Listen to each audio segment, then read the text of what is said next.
What's up, everyone, and welcome back to the Star Wars season here on Cinematic Reviews. You can find this episode and all my other episodes on Anchor, Spotify, and Apple Podcasts. Today I continue to get my Baby Yoda on with Season 2 of The Mandalorian. I'll give my thoughts on each episode as well as some fun categories. But before I get into all that, let's talk some facts.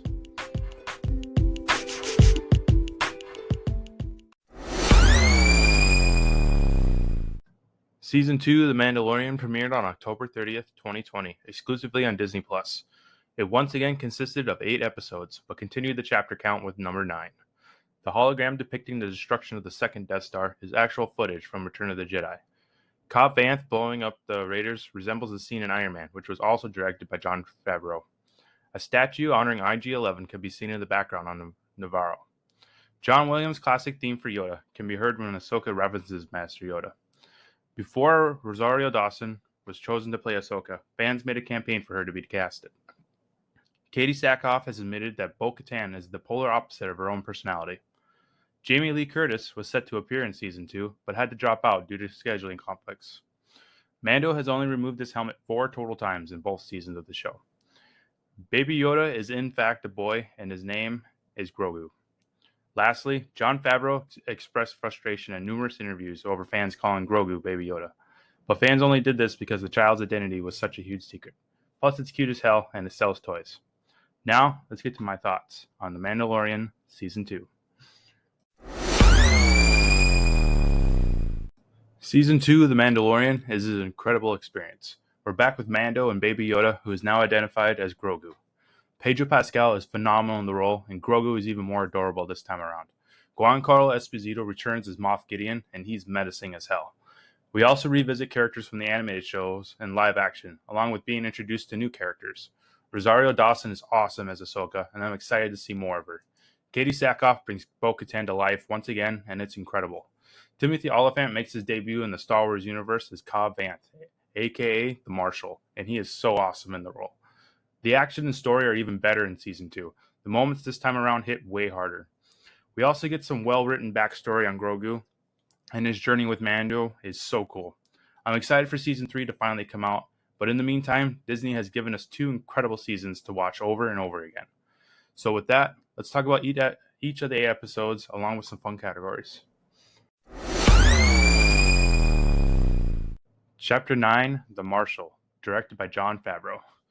Mando has been tasked to return Baby Yoda to the Jedi.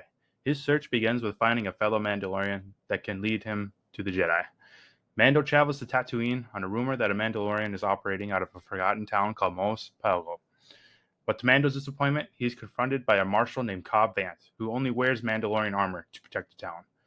But not just any Mandalorian armor. He is wearing none other than Boba Fett's armor. This absolutely blew my mind watching it for the first time.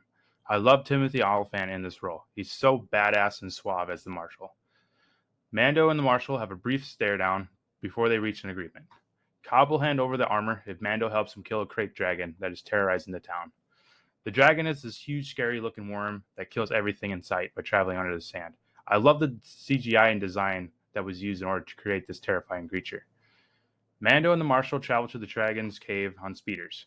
I really love the Phantom Menace callback of Cobb riding on an old Paw Racer engine. When I did the research for this episode, it is said to be a part of Anakin's Paw Racer, which makes this scene even cooler. Mando and the Marshal run into Tusken Raiders, who, through a lot of arguing and negotiating, agree to help them kill the dragon. It was really smart to include the Raiders a lot in this show because in the past we've only known them as terrible people. Mando, the Marshal, the people of Mos Pelgo, and the Raiders arrive at the dragon's cave, and things get crazy. We get an incredible scene of all of them trying everything they could think of in an attempt to kill the dragon. Mando decides enough is enough and sacrifices himself to blow it up. Like a badass though, Mando comes flying out of the dragon's mouth after electrocuting it and blows it up with the explosives he strapped onto Bantha. The Raiders harvest the meat of the dragon, and the Marshal hands over the armor to Mando. So for favorite quote, it would have to be, "Where I go, he goes." Mando has pretty much cemented himself as a father figure to Baby Yoda in this season. Favorite scene? Mando and the Marshal flying around with their jetpacks while trying to kill the dragon is incredible. I love what they do with the jetpacks in this show. Favorite Baby Yoda moment? Baby Yoda closing the floating bed doors when Mando arms his wrist rockets is so cute because he knows that Daddy's about to go to work. Chapter 10, The Passenger, directed by Peyton Reed. Mando is traveling back to the Razor Crest but is ambushed. He bargains for Baby Yoda's life but has a few tricks up his sleeve as usual. He hands over his jetpack in exchange for Baby Yoda, but sends the tiny hunter up in the air to his death. I love this opening scene. Mando is such a badass and at this point will do anything to keep Baby Yoda safe. Once back at Moto's hangar, Mando agrees to provide safe passage for a frog lady and her eggs to the moon Trask. There is one catch though. They cannot travel with the use of hyperdrives. They must only travel at slow sublight speeds due to the eggs. On their way, they are confronted by Republic X-Wings who force Mando to hide on a nearby icy planet. We get an awesome chase scene showing off how smart of a pilot Mando really is. He crash lands and must solve one problem after another in order to survive the planet's harsh conditions. While Mando fixes the ship, the frog lady finds a nearby bath to warm her eggs up. Baby Yoda follows and comes across a field of eggs. He eats one, causing the rest to wake up, and is revealed to be spider eggs. Mando grabs Baby Yoda, and they run back to the Razor Crest while being chased by huge, scary-looking ice spiders. This scene is so freaking scary, but so well done. Mando, Baby Yoda, and Frog Lady are trapped in the Razor Crest, fighting for their lives when the X-Wing fighters return to kill all the spiders. They make an agreement with Mando to not arrest him, leaving them on the planet to survive. Mando finishes the repairs and returns on their journey to Trask in a very broken-down Razor Crest. So, favorite quote, just leave the kid. Mando continues to show his love for Baby Yoda, and I love it. It's such a great character moment from him in this episode. Favorite scene? The entire ice spider scene is scary as fuck, but so awesome. I love all the choreography in this episode, along with the designs of the ice spiders. Favorite Baby Yoda moment? The running gag of Baby Yoda trying to eat the eggs is so cute and fun. Chapter 11, The Heiress, directed by Bryce Dallas Howard. On Trask, the Frog Lady reunites with her husband and directs Mando to a local inn where he can find information on other Mandalorians in the area. A fisherman offers to take Mando to the Mandalorians, but instead ambushes Mando and his ship in an attempt to get his hands on the Beskar armor. We get a terrifying scene of Baby Yoda getting kicked down a hole to be eaten while Mando fights the fisherman. But, to Mando's surprise, Mandalorians led by none other than Bo-Katan arrive to rescue them. This blew my mind. Seeing a live-action Bo-Katan is incredible, and it's even more incredible to see Katie Sackhoff playing her. She embodies the role so well, and I'm excited to see her in future projects. She'll most likely show up in Season 3 of Mandalorian and the Ahsoka series. Bo-Katan requests Mando's help in seizing weapons from an Imperial freighter. In exchange, she will give Mando the information he desires about the Jedi. Mando agrees without knowing the whole story, but once on the freighter, Bo-Katan admits that their main objective is to actually seize the weapons and the ship for their quest in taking back Mandalore. This little reveal didn't really surprise me because anyone that has watched Clone Wars knows that Bo-Katan always has secret motives in certain situations. We get some awesome blaster choreography from all the Mandalorians. They're so badass, and anyone that knows me knows that the Mandalorian episodes and all the animated series were always my favorite to watch. So seeing this in live action brought out my inner kid and blew my mind. The Imperial captain on the bridge is instructed by Moff Gideon to crash his ship, but Bo-Katan interrupts his efforts and begins to interrogate him about the Darksaber. Getting a reference to the Darksaber from Bo-Katan is so freaking cool. While this happens, we get an intense scene of Mando and Sasha Banks' character trying to stop the ship from crashing. The captain kills himself by electrocuting his mouth, which was insane and very surprising. I don't think we've ever seen anything like that before in Star Wars. Bo-Katan honors their agreement and directs Mando to meet Jedi named Ahsoka Tano on the planet of Corvus.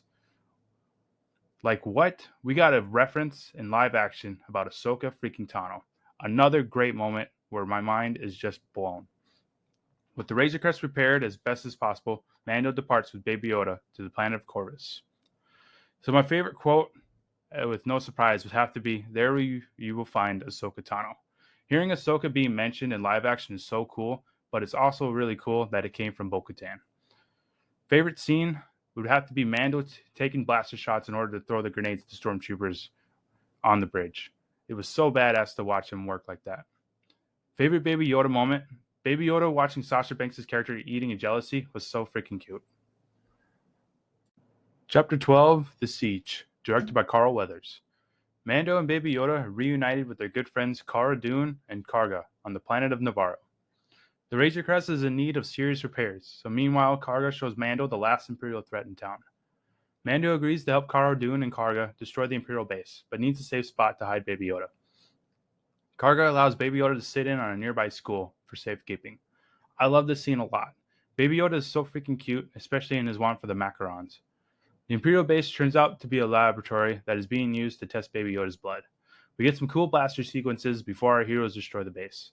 Mando flies off to grab Baby Yoda, while Cara Dune and Karga steal an Imperial transport vessel in order to escape the base. They're followed first by stormtroopers on speeders, and then are attacked by a couple of TIE fighters. This is another scene that I love a lot. I love what this show does with the TIE fighters. The choreography is always so perfect with them. Cara Dune and Karga manage to take out the speeders, but Mando must assist them in the TIE fighters, in the newly repaired Razor Crest. We get another cute scene of Baby Yoda eating the macarons and enjoying the ride as Mando shoots down the fighters. Mando and Baby Yoda then leave for Corvus to find Ahsoka, not knowing that Moff Gideon secretly had a tracker placed on the Razor Crest during repairs. So for favorite quote, where is the little one? Karga is always the audience whenever Mando shows up on screen. We always want to know where he is at all times. Favorite scene, the TIE fighter chase was such an intense sequence and it was very thought out. Favorite Baby Yoda moment, Baby Yoda cheering while Mando shoots down the fighters in the Razor Crest is always so cute and adorable. Chapter 13, The Jedi, directed by Dave Filoni. It's only fitting that Filoni got to direct this episode. He did such an awesome job with bringing Ahsoka Tano to life in both the Clone Wars and Rebels shows. So we open up this episode with an incredible scene of Ahsoka wrecking fools on a foggy forest on Corvus. The choreography is so well thought out and executed in this episode. I love the white lightsabers that she has now also. Mando arrives with Baby Yoda and they discover that the population is living in fear under the current magistrate. The magistrate hires Mando to kill Ahsoka in exchange for her spear that is made of Beskar steel. Mando finds Ahsoka in the forest outside the town and pleads her to train Baby Yoda. She reads Baby Yoda's thoughts and discovers that his name is actually Grogu and that he was hidden during Order 66. I love that we finally get some backstory for the little guy and a reference to Order 66. She also senses a lot of fear in Grogu, and his attachment to Mando is very dangerous. At first, she refuses to train Grogu, but then decides to test him. We get a cute scene of Grogu refusing to use the Force to lift the rock in Ahsoka's hand. He doesn't use the Force until Mando holds out the metal ball from the Razor Crest. This troubles Ahsoka, but she agrees to train Grogu if Mando helps her in defeating the magistrate. We then get some awesome fighting sequences in the town. Ahsoka is such a badass, and Rosario Dawson is so incredible in this role. Mando also continues to be a badass, and they both defeat all the guards. Ahsoka fights the magistrate and demands that she tell her where her boss is, Grand Admiral Thrawn. Hearing Thrawn being referenced is so cool and wild. I can't wait for a live-action version of Thrawn in the future. After the magistrate is defeated and the town given back to the people, Ahsoka still refuses to train Grogu, but instructs Mando to take him to an ancient temple on Tython. There, Grogu can reach out with the Force and find a nearby Jedi to train him. Before departing for Tython, Ahsoka gives Mando the Beskar spear as a gift. So my favorite quote would have to be, "Where's your master? Where is Grand Admiral Thrawn?" Hearing Thrawn being referenced in live action was so surprising and awesome. I can't wait for the Ahsoka series. For favorite scene, the opening scene of Ahsoka killing fools in the Foggy Forest was so incredibly well done. And then favorite Baby Yoda moment, Ahsoka testing Grogu is always so cute to watch. Chapter 14, The Tragedy, directed by Robert Rodriguez. Mando and Grogu arrive on Tython and fly down to the ancient Jedi temple. Mando places Grogu on the Seeing Stone to allow him to reach out with the Force. While Grogu is meditating inside the protective shield, Mando spots Boba Fett's ship. Fett confronts Mando and demands to have his armor back. He is joined by Fennec Shan. You probably remember her from Mando's trip to Tatooine, where he worked a job with the wannabe bounty hunter. We get an intense standoff between the three until Fett decides to explain why the armor is so important to him. It belonged to his father, Jango, who was a Mandalorian foundling. Mando agrees to return the armor if Fett and Fennec help protect Grogu. Just as Fett agrees to the terms, Moff Gideon stormtroopers arrive and attack our heroes. We get some awesome action sequences of Fennec, Mando, and Fett holding off the stormtroopers. At some point, Fett puts on his armor, and it's such an awesome moment for Star Wars fans. He is such a badass character. I'm excited to rewatch the Book of Boba Fett for next week's episode. During the fight, the shield around Grogu disappears and he stops meditating. Gideon destroys the Razor Crest and sends in the Dark Troopers to capture Grogu. Once they capture him, it's so heartbreaking for fans. Fett loosely follows in the ship and is surprised to see the Empire is back. Fennec and Fett agree to help Mando get Grogu back, so they head to Navarro to recruit some more help. So for favorite quote, Mando says, "Nice shot." Boba Fett replies, "I was aiming for the other one." This sort of comedy is so perfect for the vibe of the show. I love the relationship between Mando and Fett. Favorite scene would have to be seeing Boba Fett back in his armor and wrecking fools was so awesome and so incredibly well done with all the choreography in this episode. Favorite Baby Yoda moment would be Baby Yoda force choking the stormtroopers at the end of this episode was so cute but scary because he's starting to flirt with the dark side of the Force. Chapter 15, The Believer, directed by Rick Famuyiwa. Cara Dune uses her new position as Marshal to transfer Mayfeld, played again by the always hilarious Bill Burr, from prison into her custody. He agrees to join the team to locate Moff Gideon's cruiser, but he needs to access an Imperial terminal. The team consists of Mando, Cara Dune, Fennec Shan, Boba Fett in his sick new repainted armor, and now Mayfeld. He suggests a secret Imperial mining hub. Mando and Mayfeld hijack a transport that is carrying rhydonium, which is a very explosive mineral in the Star Wars universe. On their way to the mining hub, they are attacked by local pirates. We get an awesome action sequence of Mando fighting off the pirates as Mayfeld drives the transport. I love all the choreography in this episode, and seeing Mando not in his best car armor was a nice change of pace. It allowed him to really show the audience that he can still be a badass, even without the protection of the armor. They reach the mining hub with the help of TIE fighters, and they find the terminal. Mando must take off his helmet in order to access his terminal. Seeing Pedro Pascal is always awesome, even though it's bittersweet. We can all probably guess that there will be some kind of consequences down the road for him taking off the helmet. Once Mando gets the coordinates from the terminal, an asshole Imperial officer confronts him. Mayfeld attempts to smooth the situation, but eventually loses his cool and shoots the Imperial officer in front of everybody. Bill Burr is so good in this scene. I love having him in the Star Wars universe. Mayfeld and Mando escape with the help of Cara Dune and Fennec Shan, who are sniping stormtroopers left and right like badasses. Fett also arrives in his ship to assist, and we get a great moment of Mayfeld blowing up the facility with a single blaster shot from Fett's ship. Cara Dune decides to let Mayfeld go, which is another great moment. I hope to see Mayfeld return in Season 3. Mando sends a transmission to Moff Gideon with a similar speech that Gideon gave to Mando on Navarro. It is such an awesome moment, and it really showed how much Mando has become a father figure to Grogu. So for favorite quote, look at this. Oh, the shame. Mayfeld making fun of Mando without his armor on was so great. Bill Burr played it so well in this episode. Favorite scene would have to be Boba Fett firing the seismic charge from his ship. It was so awesome, and it was a great callback to Episode 2, Attack of the Clones. Favorite Baby Yoda moment. Grogu was sadly not in this episode, but Mando's speech to Moff Gideon at the end was so incredible. I love how it mirrored Gideon's speech when we first met him. So I believe this is our first Star Wars post-credit scene. Boba Fett returns to Jabba's palace on Tatooine and kills Bib Fortuna in order to cement himself as the new crime boss. This was a great way to build hype for the Book of Boba Fett, and I'm really excited to rewatch it for next week's episode. So to end this episode, let's see where Season 2 The Mandalorian falls in the rankings.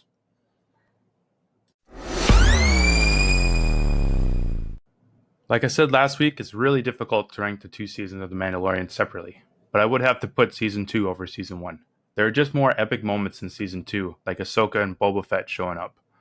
Ranking the episodes against each other is also very difficult, but my favorite would have to be Chapter 13. Ahsoka being in live action just blew my mind. Chapter 16 comes in second because of the Luke Skywalker scene at the end, and Mando getting the Darksaber. The rest of the list goes like this. Chapter 14, Chapter 11, Chapter 9, Chapter 12, Chapter 15, and lastly, Chapter 10. For the overall Star Wars list, Season 2 of Mandalorian takes the number 1 spot. For a while, Book of Boba Fett was number 1, but after this most recent rewatch of Season 2, it is my new favorite Star Wars project out of all of them. You can find this entire list on Letterboxd under Cinematic Reviews.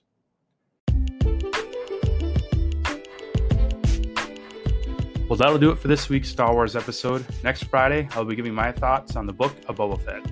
Also, join me every week for New Release Monday. But until then, may the Force be with you, always.